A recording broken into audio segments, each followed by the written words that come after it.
a dos amigos que ya están conectados en la mesa de diálogo para hablar sin censura. Le agradezco al maestro Gerardo Villegas, editor, analista y documentalista, creador de pleroma.com.mx y miembro de esta familia sin censura. Máster, un abrazo. ¿Cómo estás, Gerardo? Muy bien, mi querido Vicente.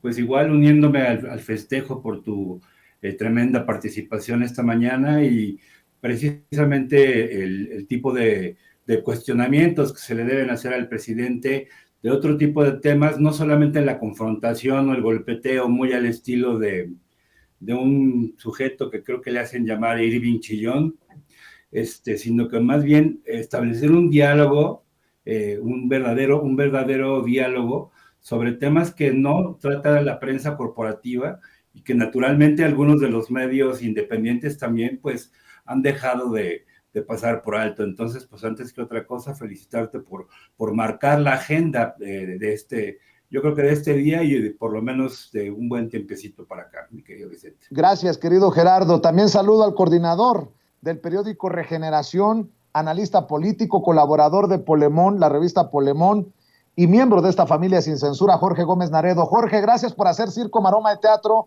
y concretar el enlace, porque sé que has tenido retos técnicos, pero gracias por estar aquí. No, encantado de estar aquí contigo y con Gerardo, querido Vicente.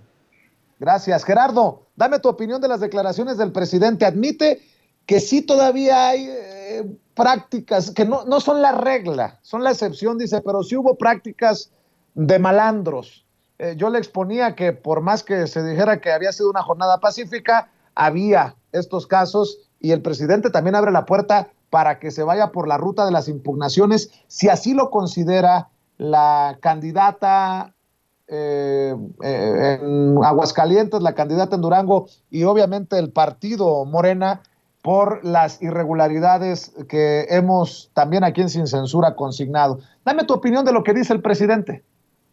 Mira, mi querido Vicente, yo pienso que se vio mesurado el presidente hoy en la mañana ante tu cuestionamiento, porque antes que otra cosa, esto, sobre todo en el caso de Tamaulipas, donde hubo una elección de Estado, es decir, de entidad federativa, donde se utilizaron todos los recursos del gobierno estatal, tanto policías, ministeriales como municipales, y etcétera, etcétera, para amedrentar al pueblo y también la persecución que emprendió Cabeza de Vaca contra, ya lo dijo la senadora Antares, contra funcionarios que estaban apoyando el movimiento de Regeneración Nacional, esta coalición que llevó al triunfo hasta que no tengamos la constancia emitida por Lencho y por Ciro, de Américo Villarreal. Es básicamente un terrorismo de Estado, en ese sentido, digamos, de entidad federativa, y sobre todo con tácticas de terror, y esto incurre en delincuencia electoral. Ahora bien, hay demasiados testimonios en video que se han recaudado, pero ¿dónde está ahora la autoridad electoral? O sea, no hemos visto ninguna declaración sobre estos temas de parte de las cabezas del INE en ese aspecto. Entonces, yo creo que aquí, como parte de la sociedad civil de la que también formamos parte, tanto los analistas como periodistas, etcétera, etcétera, nuestros propios activistas, pues deberían de generar una suerte de carpeta y hacer una denuncia ante la Fiscalía, que por cierto, bueno, pues ya sabemos que es más rápida una tortuga, y bueno, pues ponerlo sobre la mesa, pero yo siento que el presidente se vio mesurado y naturalmente pues son tácticas de desesperación, porque no solamente quieren mantener el poder por el poder mismo, sino precisamente para cuidarse las espaldas de todas las tropelías que han venido cometiendo a lo largo de, yo creo que desde hace unos 30, 40 años, sobre todo en los estados del norte, mi querido Vicente. Naredo, ¿cómo ves tú la situación? Hicimos el planteamiento porque no se había hecho ni ayer ni hoy, y el presidente responde. Admite que sí hubo estas situaciones incluso de compra de votos, de los malandros, pues, que quieren seguir con sus corruptelas, pero dice que no es la regla, sino la excepción. Yo comparto la idea de Gerardo, que se vio muy mesurado, y qué bueno, porque si no también le hubieran caído encima a los de la oposición diciendo que todo desde el poder para defender lo que perdieron en las urnas los de Morena. Por ahí van las narrativas de la oposición, Jorge. Sí, sí, me parece que sí se vio mesurado porque especialmente en Tamaulipas, en Aguascalientes, que creo que son los dos estados donde más irregularidades hubo y donde se repitieron muchísimos de los vicios que caracterizan una al panismo y otra al priismo. Lo que sucedió en Tamaulipas fue verdaderamente inusual, ¿no? En esta persecución que hubo de alcaldes que venían de Morena, también está amedrentamiento, y en Aguascalientes ni se diga, ¿no? Lo que vivimos en la jornada electoral, pero desde antes de la jornada electoral, y cómo pues se utilizaron a las policías para amedrentar a los morenistas, cómo se creó un clima pues que no es el adecuado en este tipo de elecciones o en ninguna elección. Entonces sí me parece que hubo estas irregularidades. Hubo otros estados donde me parece que las cosas fueron bastante buenas, ¿no? En el caso de Quintana Roo, en el caso de otras entidades, en Hidalgo, pero hay que tener en claro, me parece, que a pesar de todos los avances que se han hecho en materia electoral, siempre todavía sigue necesitando, digamos, los gobiernos que no son ni del PRI ni del PAN, un margen mayor del 5% para que se reconozcan sus triunfos y para que la autoridad electoral no descarrile estas candidaturas. Ahora, habría que ver cómo se comporta todo, porque se supone que la alianza PRI-PAN-PRD van a impugnar en Aguascalientes. Recordemos que en Tamaulipas, estaban operadores políticos de Felipe Calderón, que son operadores muy sucios, que son operadores que no tienen ningún tipo de ética. Ahí estaba el propio Javier Lozano, ahí estaban también operadores perredistas, y bueno, pues ellos intentaron hacer lo que pudieron, me parece que no les alcanzó lo que realizaron, y claro que esto, aunque fue una jornada, porque ahí sí coincido con el presidente, relativamente buena, donde no hubo casos que se daban hace 15 o 20 años, sí hubo irregularidades, y también creo que la ausencia de las autoridades electorales, porque salió Lorenzo Córdoba, cuando hizo los primeros anuncios en la jornada electoral, diciendo que él era lo máximo, que ellos habían organizado no sé cuántas elecciones y que habían hecho lo mejor, y que en realidad los ganadores de la contienda electoral no eran ni Morena, no eran ningún otro partido, sino que eran ellos, porque ellos llevaron, digamos, una elección magistralmente llevada.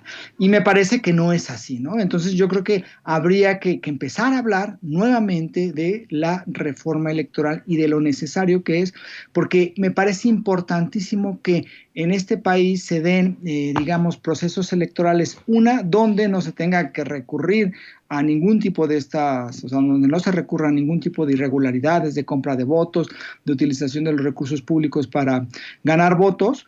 Y dos, que se eliminen ya las prácticas de mapacheo, las prácticas que no queremos ver, y que se respeten los resultados electorales, y que no haya la necesidad, como Morena, que tiene que ganar por 5 o 6 puntos, para que en entidades donde gobierna el PRI o el PAN, que cada vez son menos, habría que recalcarlo, se les respeten los resultados y no haya este tipo de prácticas que no son acordes, me parece, ya con los tiempos que estamos viviendo. La diferencia entre el PRI y el PAN es como la diferencia, y se sonríe, entre la Pepsi y la Coca-Cola, dice Andrés Manuel López Obrador, y creo que les pone una tunda por no estar en contacto con la gente. Yo le planteaba, si este no ver, este no transformarse, va a llevar a la desaparición o a la irrelevancia al PRI, que está a un pasito, ¿no?, de llegar a eso. Y básicamente el presidente dice que lo que ha derrumbado al PRI, destruido al PRI, carcomido al PRI, son las alianzas con el PAN, que se han consolidado, cristalizado ahora bajo las órdenes de Claudio X González. Y tal vez por eso, solo tal vez por eso, por el PAN y su asociación del PRI, sobre todo con el PAN, van a perder hasta Coahuila y el Estado de México el próximo año, Gerardo. Por supuesto, mi querido Vicente. Estuvo muy bien esa pregunta, yo coincido con tu cuestionamiento, pero bueno, evidentemente el presidente antes que otra cosa dio una lección de historia, sucinta naturalmente por cuestiones de tiempo, sobre todo para las nuevas generaciones.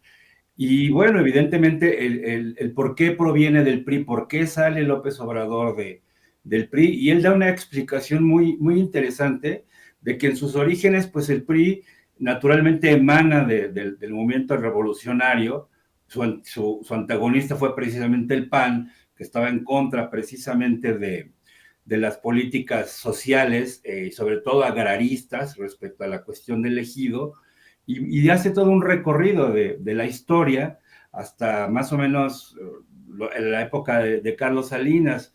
Pero aquí el problema es que el PRI sí originalmente tuvo un proyecto de nación. Recordemos que allá por el año de 1954, con la presidencia de Ruiz Cortines, se inicia un proyecto económico que se le denominó el Milagro Mexicano, que tan solo duró 3 sexenios, que fue con López Mateos y Gustavo Díaz Ordaz.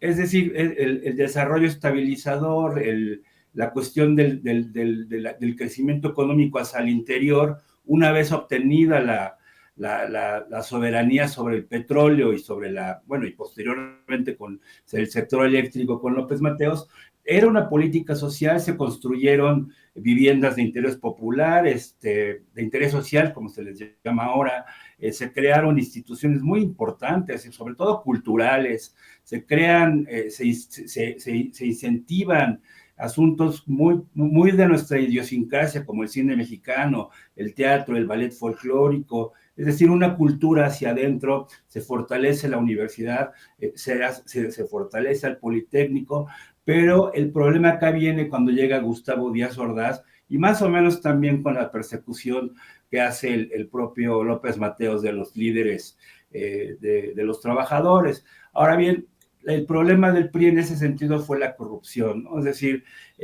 cuando llega Gustavo Díaz Ordaz y ocurre el 68, posteriormente el 71 con Echeverría, a quien le toca la crisis petrolera, ahí viene absolutamente el declive económico de México, y también recordemos que México, como es un buen país católico, pues no incentivó tampoco la cuestión de la planificación familiar. Entonces fue creciendo la población descontroladamente, creando un ejército de reserva de trabajadores y posteriormente de desempleados. Y bueno, el matrimonio perfecto fue ya cuando, posteriormente las instauraciones del neoliberalismo con Miguel de la Madrid, y el colmo fue pues ya cuando se realiza el matrimonio del PRI y el PAN, nada más y nada menos con Salinas de Gortari, mismo que estamos viviendo actualmente, el cual ahora ya es de una manera cínica y que yo creo que va a llevar pues, por lo menos al tricolor a la tumba,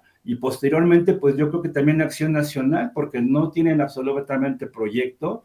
Y bueno, pues ese es el gran pecado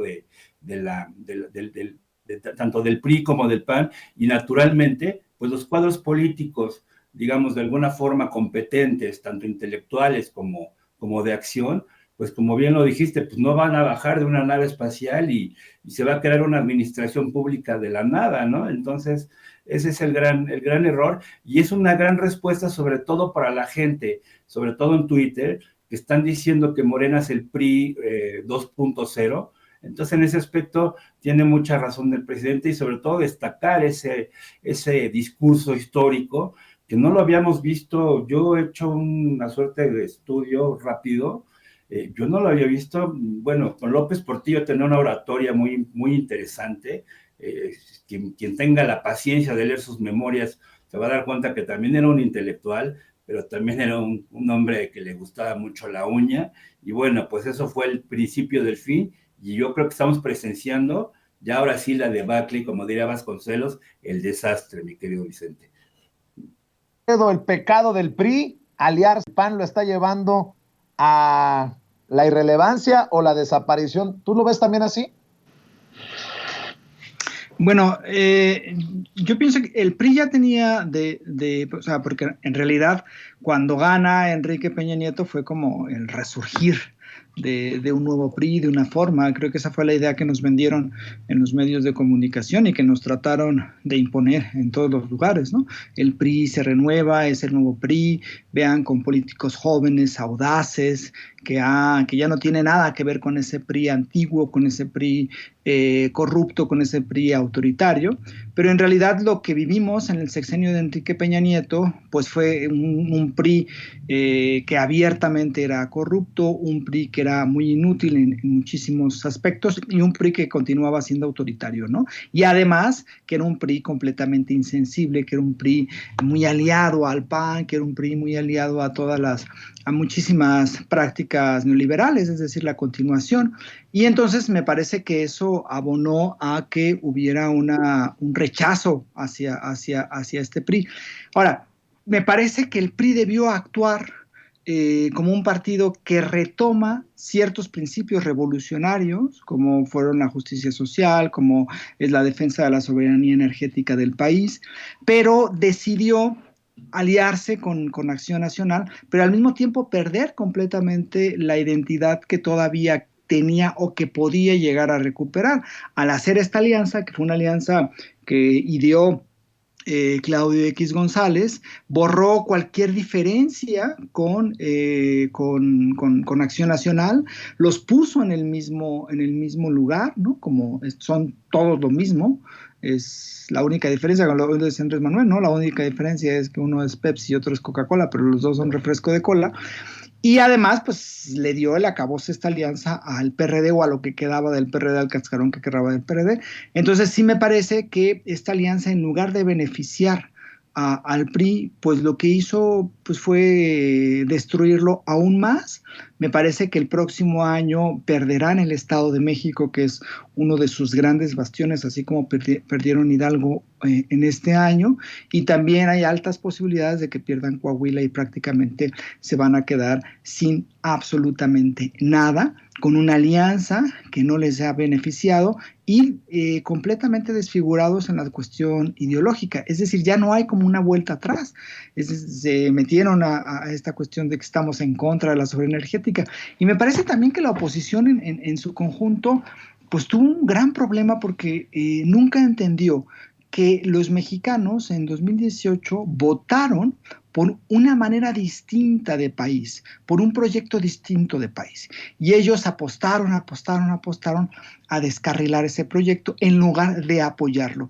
Me parece que si hubieran apoyado en algunos aspectos las propuestas de Andrés Manuel López Obrador, que se hubieran apoyado la lucha por la soberanía energética, que se hubieran apoyado los programas sociales, pues me parece que el PRI tendría al menos no esta perspectiva de la desaparición, sino de un partido que podía ser muchísimo más social, pero pues se decidieron en esta alianza y me parece que el que sale perdiendo pues es el PRI, y me parece que el partido cada vez se queda sin bases, cada vez se queda más sin recursos y cada vez se queda más sin poder incidir, y está pues queda como un satélite prácticamente del PAN, y el PAN también queda bastante disminuido porque tampoco hay una cohesión ideológica con su aliado que es el PRI, ¿no? Por eso suceden estas cosas que le sucedió a Santiago Krill, que ya no sabe ni qué decir porque no puede criticar al PRI de antes porque en realidad están aliados al PRI de ahora, y entonces pues es un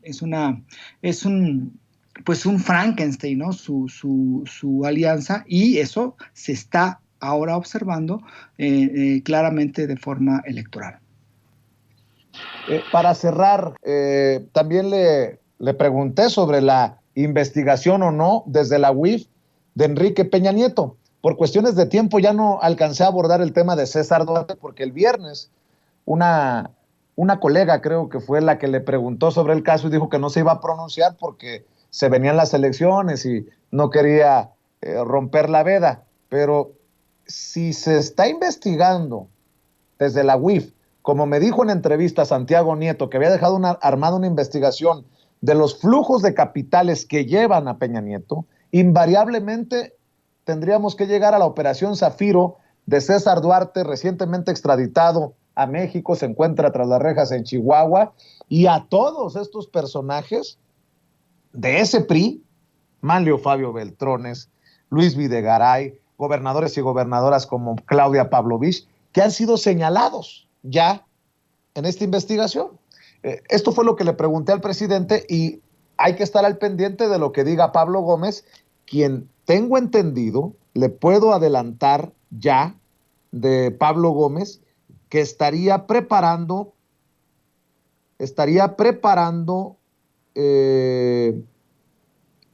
una ficha técnica, una ficha informativa sobre esto de la investigación sobre Peña Nieto. Ve y escuche.